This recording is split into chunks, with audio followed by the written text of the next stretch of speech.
keep your head down. Like, you're the type of player that coaches want. Like, just stick to what you do. Like, that'll get you where you want to be. That's where my first thought process goes, is this getting me better? And if it is, if it's preparing me, that's what I'm going to do. You got to really realize that that's not going to be there forever. You're not going to be shooting a basketball forever. Like, there's going to be a day where you're going to have to put that down, and, what are you going to do with life, Whatever you put in is what you're going to get out.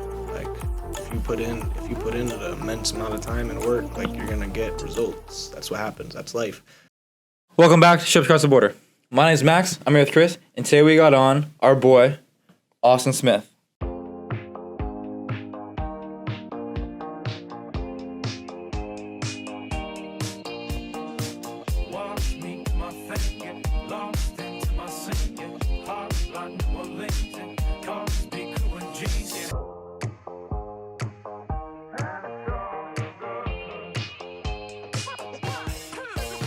What the fuck? It's like croutons in a soup. Don't turn down any opportunity, whether it's a camp, a clinic, because you never know literally who's watching. Make your own decision and stick with them and know they're the right decisions, right?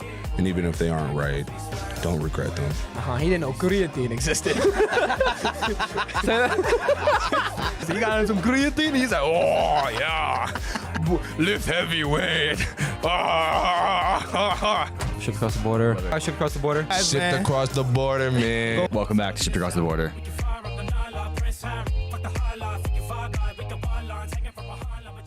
What up, Yes, Austin? sir. What's good? How you doing? We got it. Before we were talking about a bunch of shit, and we're gonna get back to that, but I want to go back to like the beginning of your basketball career and just sort of like have a mini speed run through how you started playing basketball, how you started training, all that stuff. So like, how did you start playing basketball? When I was younger, I grew up just an athletic kid. Like, first football, that was my first love. Mm-hmm. Like, I wouldn't even be watching like Disney Channel or Nickelodeon. I'd be on NFL Network, ESPN. Like, I was like, that's all I'd really do. Like, does your family play sports too? Nah, like, I'm the first collegiate athlete in my family. Same. Yeah, no, it's like, it's new. It's completely new to me. So, but yeah, I grew up playing football. I was really into it. I kind of fell out of love in it, like, 5th grade. And then around the time when Curry started popping Is there even off- football in 5th grade? Yeah. Oh, yeah. Pop Warner? Oh, yeah. It started off. Yeah, it You started off like in. full on tackling kids and like. Oh, yeah. No, I got clips. of me front. Yeah, no. Like hockey's the same way. Like they have Yeah, no. hockey, football, I guess. kids get rocked in 5th No, grade, bro. yeah. That's where they get hit But there's the no hard way. contact until. No, there is fucking contact. But it's not allowed. There's no legal contact. For football? No, Or for hockey? Both, bro. No, I promise you, if you go back home right now, I know for a fact there's no. You're not allowed hitting until like 8th No, grade. I know that. Or But something like, like if that. you go and watch like a kindergartner hockey game right now, there's kids going out there cross-checking kids, laying kids out, and like Yeah, but they're tiny, so their that's bones not are a made part of of the fucking rubber. It's not a part of the rules, But it though. I'm saying in happens, though. football, that's a part of the rules. That's what I'm saying. It happens though. It's Well, definitely fights in not- schools happen too, and that's not allowed either. Nah, it's definitely not safe. I'm not gonna lie. With football, that young age. Is that why you it's fell not in safe. love with it? Is just 'cause it just I mean, nah. I liked it, and then like when you're so young, you don't realize what real work ethic is. So I kind of like peaked, and I didn't really keep putting in work. And then kids caught up to me. What work is there Yeah. to put in as a 5th grader in football? Bro, you just get as good as you can while having fun at it, and then Like, what are you doing in, like at home or like in the I- gym? me and my dad would running be through fucking outside. brick walls. Me and my dad would be outside just throwing the football. Like I said, I watched so much football. I think it was a lot of it was just my imagination and just imagining myself out there. Were you playing basketball at this time? Like, were they Yeah, I was same just time? I was a real athletic kid. Like, I was playing football, basketball, baseball. Like, those are my 3, just year round. So at what? So 5th grade, you dropped football. Yeah, I said football and baseball because baseball was just so slow to me. I was like, yeah, it's not it. I tried pitcher catcher, it just wasn't working. So then you're just dialed on fucking basketball. I wasn't really locked in. I was more just like playing it. I was like, yeah, I like basketball. Like Curry started popping off. I'm like, oh, Curry shooting like no one else. Like, see what I could do. So I started just shooting around with my boy Evan on the driveway Shout out after Evan. school. Yeah, shout out Evan, my boy, state champ. But hooping with him, bro. That's where I really fell in love with it. So were you naturally gifted? No, definitely not. No. So at what point did you start playing like AAU circuit My type freshman shit? year. My freshman year was the first time I ever playing AAU. And did you play well? Nah, I think I hit my coaches loved me. They give me like the most confidence in the world to shoot, but I think I hit 1 3 in the whole season. Like I couldn't. It was air balls. Like I swear, one game we had Glenn Davis pull up to our game. He was literally sitting on our bench. Big baby. Yeah. He was like a little coach to us, bro. It was fire, bro. But yeah, Was that Were mental? you doing other things at least, or were you for like what do you mean? like other than like shooting threes and missing? Were you like getting to the paint, or you were? No, I was fat. I was fat back then. Like, Wait, so it wasn't a confidence issue, it was a skill issue? Yeah. 100%? Yeah. Like I couldn't, like I had the IQ to make plays, but I just didn't have the skill. And when I was younger, like I came from a real small town and I only played travel basketball growing up, and like that's only towns. Like I only played small towns near me. So I was a center. I was a center on my team. When you say you were fat, like what do you mean by fat? I was chubby. I could pull up pictures, but it's just. How tall are you and how much did you weigh? I was probably 5'8", pushing 200. So you're like Chris. Yeah, bro. I was. It was pretty rough. I could still move, but not as fast as I could. Feel me? Like I knew. This is freshman year? Yeah. How'd you lose the weight? My sophomore year, that's when I really started locking on basketball. I got a hoop in my driveway, and I was just playing every day. And like I don't know, that year I had a good JV year. Like I was shooting the hell out the ball, and I was like, and then I was just like, how am I gonna get on varsity? Like I feel like I could play because my team wasn't that good, but I was like, I'm not playing. Like why not? And I started to get in a little bit, like at the end, like when we were getting blown out, and I could not play any defense. I couldn't stay in front of anybody. So that's when I first realized, like, yo, I gotta start losing the weight. And then I started doing like plyometrics and shit in my garage. My grandpa built like a little box out of wood, and I'll just do that shit in the summer. And I lost hella weight doing that because it was so hot. Like it was so hot in my garage. And then, I think that's how I lost. And then I started like once I started putting in work like that, I was like, I gotta focus on my diet too. Like I'm not gonna do this work and then eat like shit and throw it away. So I locked in on that, and that was a recipe. Is that when you like success. pinpointed like I want to play college basketball? Not college. I never thought about college basketball. Like where I'm from, like Windsor Locks, we don't like produce a lot of basketball players. It's not like every year we got a college basketball player going out. So I never really pictured that. I just pictured myself making the best high school career I could. And then my senior year, my fall, my trainer was like, he asked me, I would go to him every Tuesday, Thursday for workouts, and he was like, what do you think about next year? Like he just asked me like straight up. He was like, what are your thoughts for next year? And I was like, I don't even know. And then he told me to start reaching out. Like he was a former assistant coach for Becker College, they used to be in that conference with Elms in the NECC back when they were in that conference. But that's when I first started like locking in on college. Like I could really do this. So growing up, you had like no interaction with like some real college basketball players. No, hell no. So the first time you got to Elms College was the first time you had seen like college basketball players? Yeah, like in high school, we played a kid who's on Mitchell right now. He was number 10 on Mitchell. I probably played like a combined 4 college basketball players, like at college basketball caliber players. So like throughout high school, I didn't see any of that. In AAU, barely. Like maybe once we would see a kid who's probably could go D1, but he's on some bum team he just picked up to hoop. Yeah, so that was real. Yeah, so this was the first time I actually saw a competition, especially from across like from Canada, from anywhere. So you reached out to a bunch of coaches, and did you reach out to Elms, or how did you end up here? Actually, Coach P used to work with my mom at a school in Springfield. He did like Dollars for Scholars. Like he helped kids from Springfield get into, I don't know if it was specifically athletes or if it was all students in general, but yeah, he helped them get into college. So my mom knew him, and when I told my mom I started reaching out to schools and I started naming them, she was like, Elms? I think I know a coach at Elms. And she reached out to him, and he started going to my games, and yeah, he started liking me. Started liking me. how I play. Other offers? I mean, at the beginning of the year, I was looking into LaSalle. Like, I went on to a visit, and I watched one of their practices and shit, but that fell through, yeah. But besides that, nah, Elms was really my only choice. Being as, like, I'm from a super small fucking town, too, and I had, like, maybe 3 people around me play college basketball. It gave me a false sense of confidence that I was really, really fucking tough, and that was, like, completely shattered when I started playing AAU ball and playing, like, D1, D2, D3 guys. Did that same thing kind of happen to you? Yeah.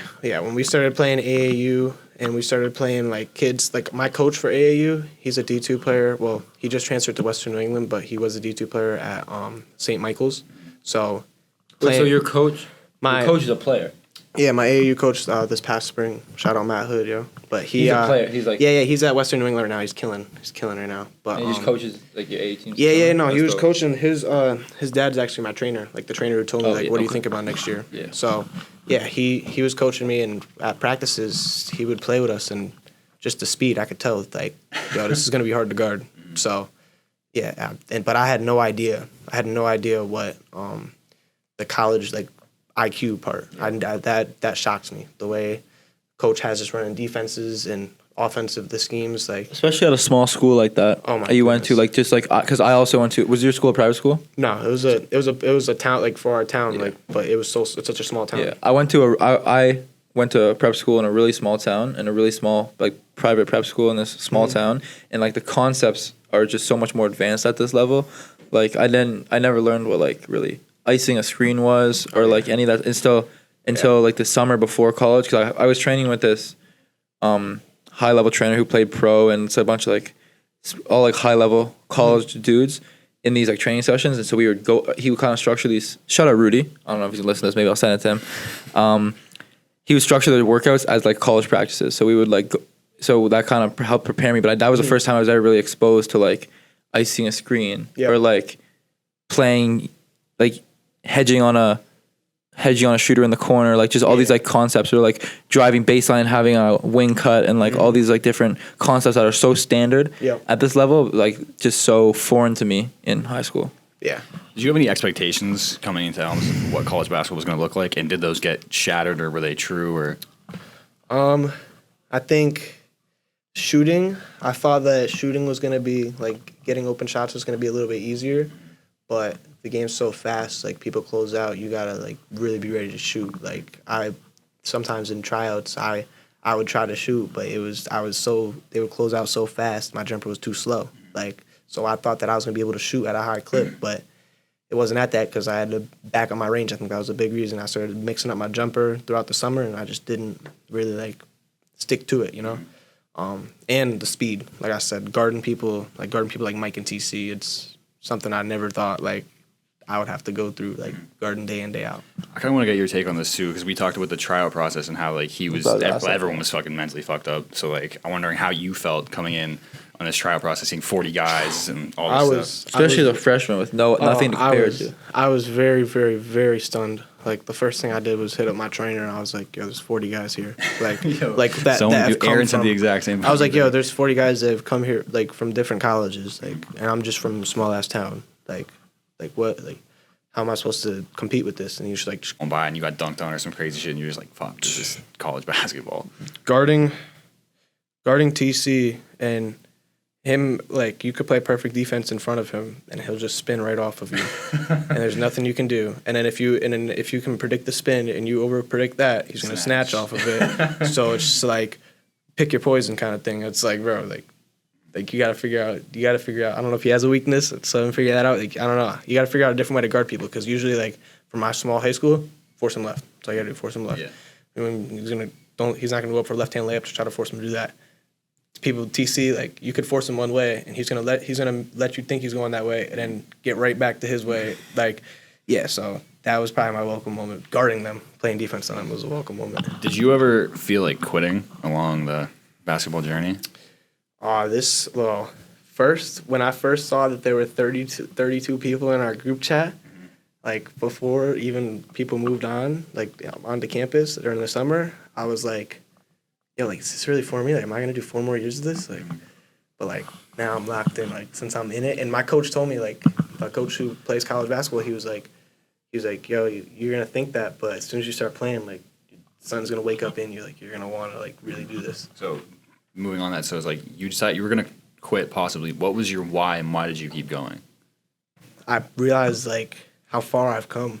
Like I said, I was a chubby kid, strictly shooter. My junior year at a small high school that had a 9-10 record, like to right now, like where I'm at, like I won a state championship in my high school at MVP, like come that far, like, and I've only done that in 2 years.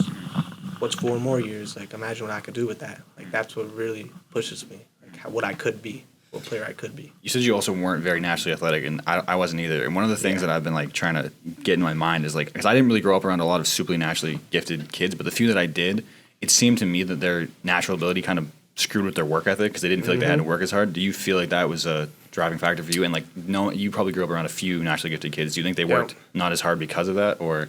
So wait, so you're saying like? Do you think having natural ability fucks with people's work ethic? Yeah, for sure.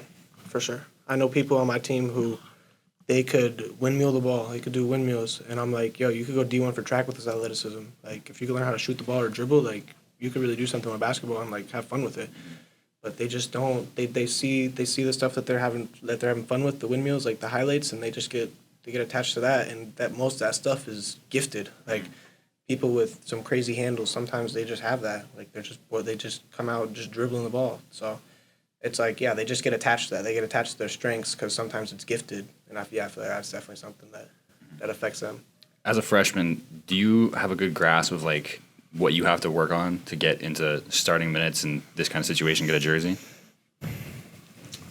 Not really. Like, I'm trying to. Like, if I do, I'll work right at it. Like, I know I got to shoot the ball a little bit better, but I don't really know, to be real right now. Like, but I'm searching for that. If I could find that, I'll be working right to it.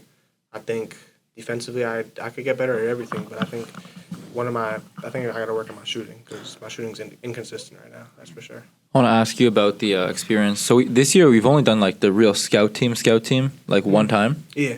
Last year at Madai, Chris and I, scout team legends. Love scouts. That was the best. So we did that before every single game. Really? Every single game, all 25. So the day before a game, you knew that like the last half an hour of practice was dedicated to that. So we'd spend 10 minutes going over the plays and 20 minutes just frying the team. And that was the most fun. Some of the most fun I've ever had playing in a college basketball practice. Because like you're on a regular practice, like, you're getting fried because they know the sets and everything, and you're just trying to comprehend this as a fucking freshman. But then like we would spend 30 minutes an hour just going over the other team's plays, and they would have no idea what's fucking coming. We go out and get a layup, and then he would scream at them for letting us get by. But it's also there's no consequences. Yeah. There's absolutely no consequences, especially if you're given. So like I was given the role, like I was always given the role like the shooter, so I'd always be put in the shooter spot. And if I catch the ball and I shoot it, then it's just like I'm simulating what he would do.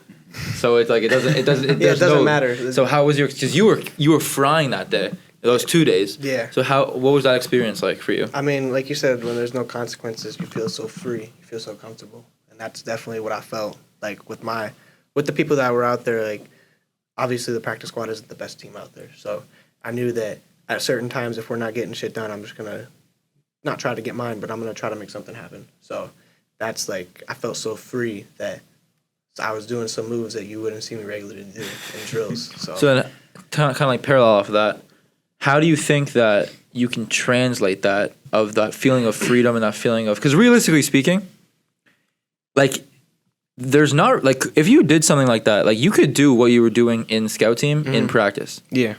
Like that, you clearly have that capability. I will say too that Ian, out of all people, he's told me that like when he's in practice, the one person he doesn't want guarding him is you because he just can't fucking like for whatever reason he just can't get a shot. He did off. say that. He said like the one person I said, who would you not want to have guarding you? He was like, bro, Austin, I just can't. I don't know what it is. He just has my fucking number. Like, I can't get it off. So how do you think you can transfer that kind of confidence, that kind of freedom, and that free will into regular practices? I think it's a mentality thing, to be real. Like, I've always struggled. Like, last year on my high school team, like I said, it was a small town. I didn't shoot over 10 shots a game. Like, I think it's a mentality thing. I don't think it's a confidence thing because I know I can do it. Like, I've done it before. I think it's just a mentality thing. Like, I got to go in there and not second-guess myself. Like, not try to make the perfect play. Like, just feel free, do whatever I feel like doing. How do you think you developed that? I don't know. I think I got to keep playing against competition. Keep getting used to it. Like, the more competition I play against, the more comfortable I get to it. You know what I mean? Like I said, I didn't play against a lot of college players going into this season, so it's new to me, and I think that's what doesn't allow me to really get into my bag. For the kids out there, I want to ask you, what do you think is the most important skill or habit that a younger player could develop in order to play college basketball? Shooting. It's got to be shooting. And I think now that they moved the line back, like, if you can shoot the ball at a high clip, like, you can really, really play. Like, and then, like, at D3, like, if you can really specialize your strengths and, like showcase them and not be a defensive liability, like, you can go play anywhere, really.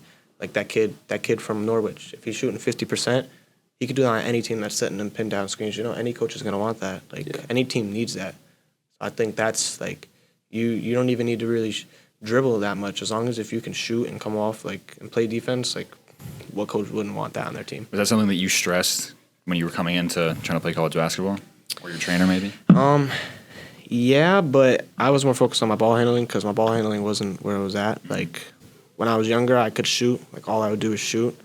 And I didn't have any type of dribbling bag, so I had to get into that. But, yeah, I should have locked in on it, that's for sure. I should have locked in on it. So I'm going to do next year for sure. Are you kind of doing anything in your training sessions or in your free time to more simulate game, like I don't want to say necessarily reads, but like just like situations that you see in a game. So like for example, like my whole thing is like I'm an excellent spot shooter. I can shoot 7, 8, 9 out of 10 consistently. Yeah. But when it comes to a game or a practice, I struggle because my shot is a little bit unconventional, and so a defense coming at me, like there's a little bit more variables. Maybe I'm hesitating or what do you not. But I've been working a lot with coach and in my free time on shooting game reps with live defense to kind of build those good habits and get my shot released off quicker and contest it and not hesitate and just like catch it and fire without kind of like overthinking. And I feel like that's really helped me since I started doing that in practice. I feel like I've been shooting the ball a lot better, a lot more confidently. And I feel like since I've been working, it's sped up my release. And I feel like I have more time to shoot.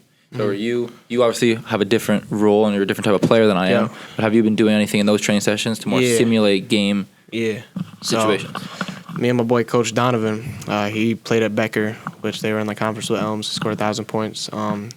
He gets me in our local gym, like our middle school gym, and he has us doing I have a heavy ball, and he's got a pad, and we're going off screens, and I'm either splitting it or sneaking it, and I got to deal with his contact, so I'm playing through contact. Yeah, with the heavy ball. It's a lot, but it's like really dealing with contact and fighting through and creating it yourself, right? So that's an off-screen rules, figuring out like off reactions. And that's what I'm working on. You said not a lot of guys from where you're from went to play college basketball.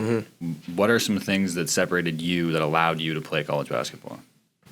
I never listened to what anybody really said. Like I had coaches tell me like you're not a point guard. Like why would I want you at point guard? Like, you're not what I want. So like just keep proving people wrong. Like I feel like that's what it is. Is there sort of skills too that you had that other players didn't have?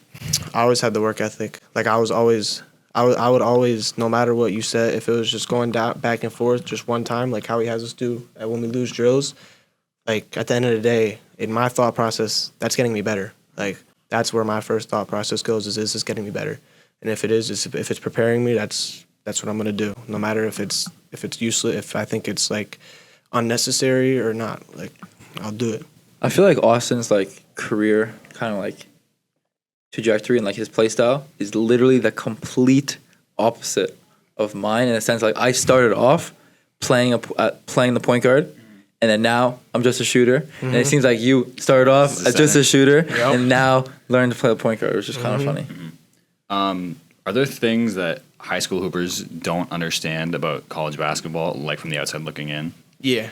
So I think there's a lot that goes into it defensively, like off-ball help and things like that. Like people think, and your teams, I don't know if it's just for my high school, but for my team, like we didn't even have screen coverages really. I know that's Definitely did not have screen coverages. Yeah, so I know that's not for every high school, but like we didn't even have screen coverages in man. So, and you're gonna come up in here and we're bluing on the left side, and we're Sounds like Japanese to everybody. Fucking like yellow and you gotta know where you gotta know where you are. You gotta know who you're guarding. Like there's a bunch of things that you gotta know defensively. Like, and I don't think anybody's ready for that. It doesn't prepare you for that unless you play against it. Or see it. I definitely say like one of the things that because you can anticipate like it's gonna be faster, it's gonna be high flying, it's gonna be all this stuff. But one of the things that I don't think any freshman, unless you've really played around college basketball level players, understands is like the level of attention to detail and the level of complexity that comes down to playing defense and like understanding plays. And like when I came in, like coming from a town of like 300 people and running, we had 4 sets our entire year, and then we had one of them was a football pass. Football play where like we line 4 people up, I'd be inbounding it, one of them would just run and we would throw it and see what happens. Never fucking worked. That's crazy. But like, and then we come into Medina, we had 36 sets. Offensively and defensively, and it's like, you had to understand. I looked like a fucking. And you had to know each one flipped too. You had to know each one flipped, and you had to know at fucking different positions. It was fucking insane. Yeah, no. How many sets do you guys have? They're not really sets; they're more like actions. We have fist, we have away, we have pin, we have drag, we have laser. Probably have like 15. Yeah, probably like 15. And you'll remember those for the rest of your fucking life too. Like, you could tell me right now, like if I don't know if I could run it now because it's like getting really fucking out of my thing. But like you can ask me, and I could probably list a good percentage of the plays and what's going to happen, even though I'm a year and a bit out of it. Like it just stays in your fucking brain, dude. No, it does. There's so much to it. Like, you got to know, or else you're gonna look lost out there. I know you said you didn't really struggle with confidence, but how do you think players develop confidence in basketball? I think it's your reps, and I did struggle with. I did struggle with confidence up to this last year because I put in so many reps. Like, I got access to a gym. I put in so many reps. Like, it wasn't a question to myself. I wasn't questioning myself. So I feel like it's reps. That's all it is, really. The more reps you put in, that's where the confidence comes from. Like, you see the rim, like, you think of every rep, like, you're normal, you're comfortable. Is there anything you kind of do, maybe after a bad practice or whatever, to kind of like take the pressure off of basketball? Because like especially me, my freshman year, like had a bad practice. I feel like the world's crashing and burning, and I didn't really have much, I guess. And we're in like a small town. We're in Springfield. I mean, you live at home, so it's a little bit different. Yeah. But the time you spend on campus, like, what are you doing to kind of like take the pressure off your back after a bad day? Maybe to help remove yourself so you can kind of get through the rest of the day and start again tomorrow. I mean, if basketball is not a positive, if I got schoolwork to do, I'll focus on that because that's just something else. Or if not, I'll watch film from when I was in high school. I'll just do stuff like that I'm comfortable with, that I'm like with the film, like it's like reminiscing, you know, like just thinking about it, just thinking what would I do, like looking how far I've come, you know, things like that. That's how I think to stay positive. Sure. Anything to get my mind off it, really. One of the things that I was kind of weary of coming up was like deriving self-worth from basketball because it is such a fucking up and down thing. And kids I'm training now, I kind of see it too, where it's like they'll feel really shitty about themselves if they don't play well in a game and stuff. Yeah. Do you have something like that? Like, do you try to remove your own self-worth from how you play in the games and stuff like that? Or you're tied to it and you just fucking rock it out? I used to. I definitely used to, because basketball was like you know how I say ball is life? Like, that's really how I believed. Like, that's all I do. So if I didn't have a good day in practice, or if I didn't have a good shooting day, I just wouldn't have a good day, you know? So, like, you got to really realize that that's not going to be there forever. You're not going to be shooting a basketball forever. Like, there's going to be a day where you're going to have to put that down, and, you know, what are you going to do with life, you know? So you just got to be happy with every day, every shot you put up. Speaking of after basketball, what are you planning on doing once the sport is over? I mean, I'm here for sports management, so I want to become, like, an athletic director at some point, and I can see that. be a coach/trainer, you know? Really just. Aren't you pursuing that now too? You're coaching your high school team? Yeah, I coach my high school team. I train them here and there. Yeah, I do what I can. I'm trying to give back to my high school. Are there some perspective switches you had seeing the game as a player versus as a coach? Oh, yeah. Like, this year, well, when I was coaching my first, like, this summer, I had a real hard time, like, figuring out how to have them respect me as a coach and not a player, because these were my teammates last year. So that was doing that, and then having a class this year with, Coach Condon. You know Coach Condon?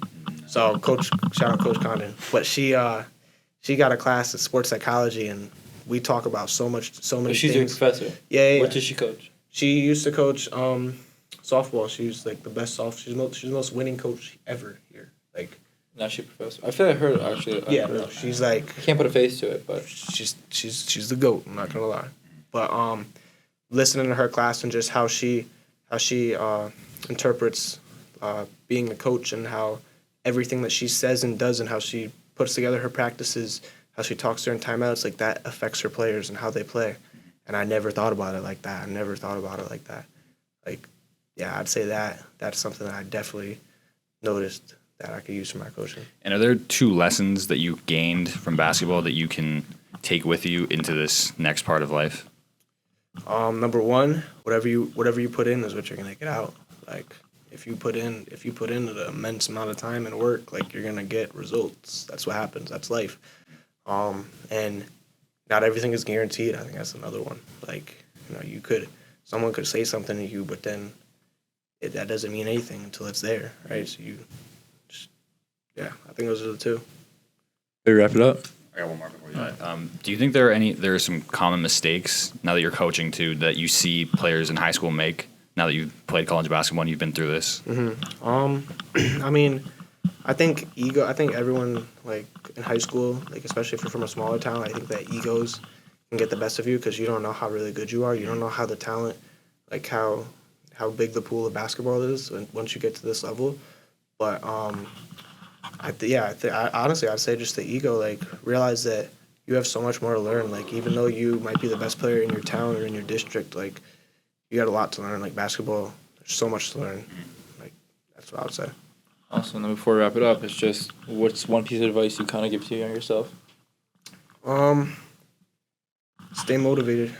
Don't let nobody tell you what you can do or what you can't. Like, just focus on yourself, what you can control the controllables. That's all I could say. That's a recipe for success. Thank Raps. you for coming on. Anytime, bro.